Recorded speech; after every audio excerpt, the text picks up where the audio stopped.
Assalamualaikum warahmatullahi wabarakatuh. Kami dari kelompok 9 akan mempresentasikan tentang ketahanan tanaman terhadap patogen.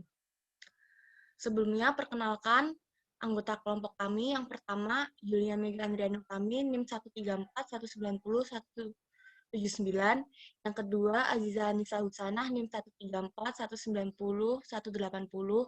Yang ketiga, Sylvia Nanda Amelia, NIM 134-190-181. Yang keempat, Arifah Nur Rahman, NIM 134-190-183. Pengembangan ketahanan melalui pemuliaan tanaman konvensional. Pemuliaan tanaman merupakan suatu kegiatan yang dilakukan untuk memperbaiki karakter tanaman yang diwariskan terhadap suatu populasi baru dengan sifat genetik baru. Produk pemuliaan tanaman adalah kultivar dengan ciri-ciri khusus sesuai dengan yang diinginkan pemuliaan, seperti produksi tinggi, toleran terhadap kondisi-kondisi lingkungan yang marginal, resisten terhadap hama dan penyakit, dan lain-lain. Populasi dasar dengan variasi genetik yang tinggi merupakan bahan pemuliaan yang penting untuk perakitan varietas unggul. Populasi dasar yang memiliki variasi genetik tinggi akan memberikan respon yang baik terhadap seleksi, karena variasi genetik yang tinggi akan memberikan peluang besar untuk mendapatkan kombinasi persilangan yang tepat dengan gabungan sifat-sifat yang baik, menurut Suprapto dan Khairuddin tahun 2007.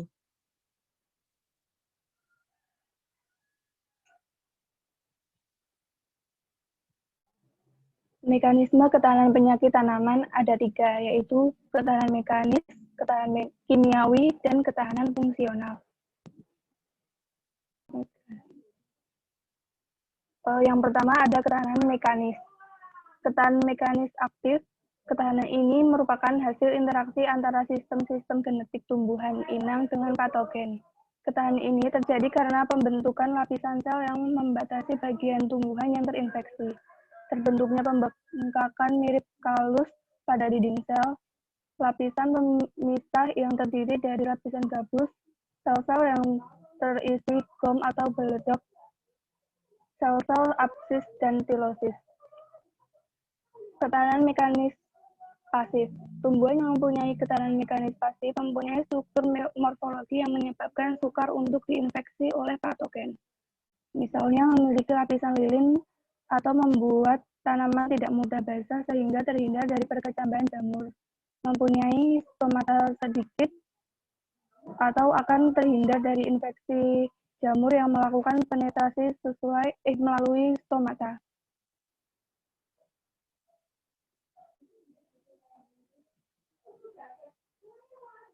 Yang kedua ada ketahanan kimiawi.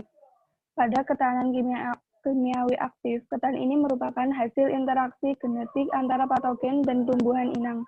Ketahanan ini berupa reaksi hipersensitif pada tanaman yang tahan.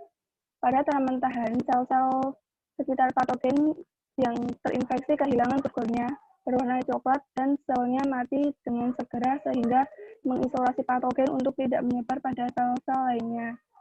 Selain kemunculan reaksi hipersensitif, tanaman juga dapat menawar atau menetralkan toksin yang dihasilkan oleh patogen. Pada ketahanan kimiawi pasif, suatu patogen dapat menyerang tumbuhan karena tumbuhan itu memiliki isi sel yang merupakan nutrisi yang dibutuhkan patogen. Ketahanan kimiawi pasif terbentuk karena tanaman tersebut tidak memiliki nutrisi yang dibutuhkan oleh patogen.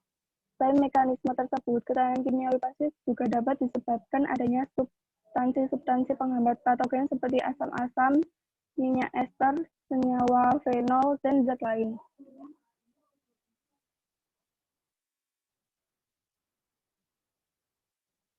Yang ketiga yaitu ketahanan fungsional.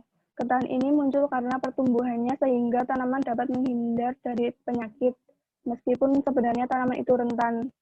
Patogen tertentu biasanya hanya menyerang tanaman pada fase-fase pertumbuhan tertentu.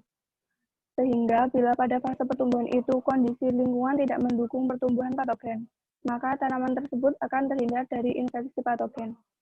Tumbuhan yang cepat masak sering kali dapat terhindar dari penyakit yang baru datang pada akhir musim tanaman.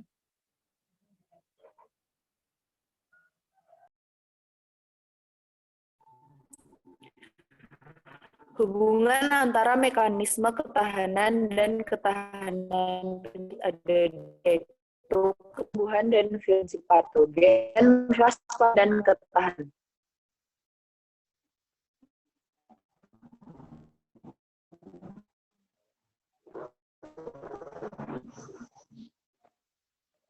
Pertama yaitu ketahanan tumbuhan dan virulen patogen. Ada 3, yaitu mekanisme variasi pada jamur, mekanisme variasi pada bakteri, dan mekanisme variasi pada virus dan nematoda.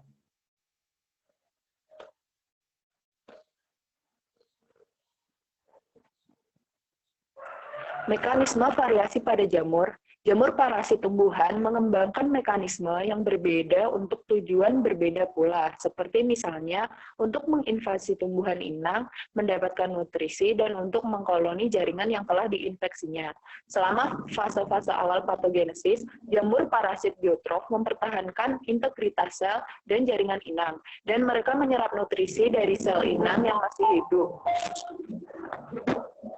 Dalam hal ini, mekanisme variasi jamur yang terjadi adalah mutasi, hibridasi seksual, dan heterokariosis dan rekomendasi seksual.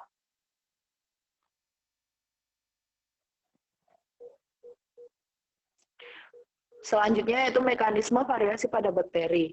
Muncul keanekaragaman dan variasi genetik pada bakteri disebabkan oleh proses rekomendasi gen antara jenis bakteri yang satu dengan bakteri yang lain. Rekomendasi atau pertukaran gen ini melalui transfer gen. Materi genik dan plasmid dapat berpindah atau dipindahkan melalui berbagai mekanisme sebagai berikut, yaitu transduksi, transformasi, konjugasi, dan transposisi. Mekanisme variasi pada virus dan nematoda. Tumbuhan parasitik dan nematoda melakukan penetrasi dengan cara langsung. Semua patogen memulai melakukan serangan pada tingkat pertumbuhan vegetatif. Dengan demikian, spora jamur dan biji tumbuhan parasitik harus berkecambah terlebih dahulu.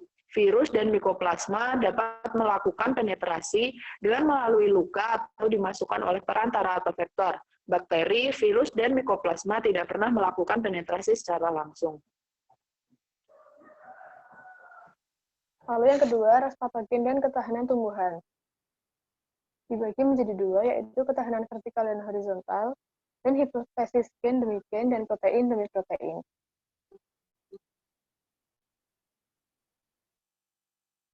Yang pertama, ketahanan vertikal dan horizontal.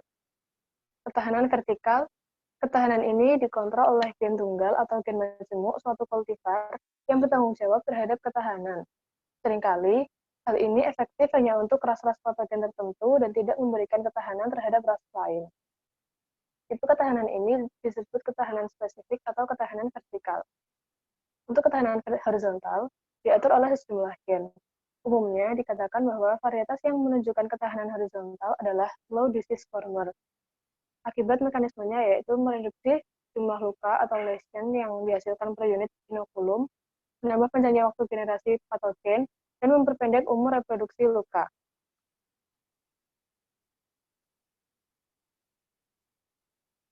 Kemudian hipotesis gen demi gen dan protein demi protein.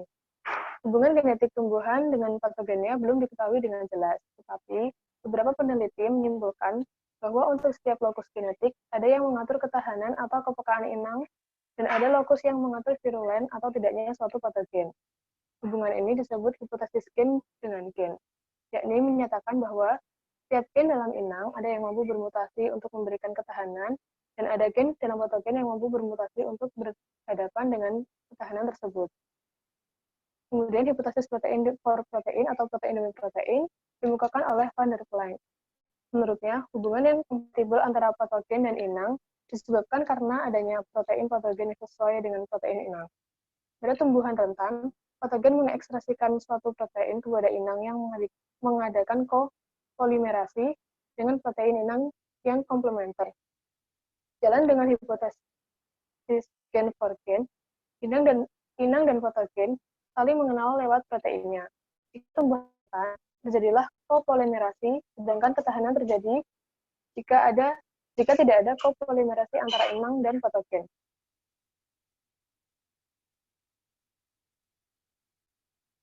Sekian presentasi dari kami. Jika ada kurangnya mohon maaf. Jika ada yang ingin ditanyakan bisa dituliskan di kolom komentar. Terima kasih.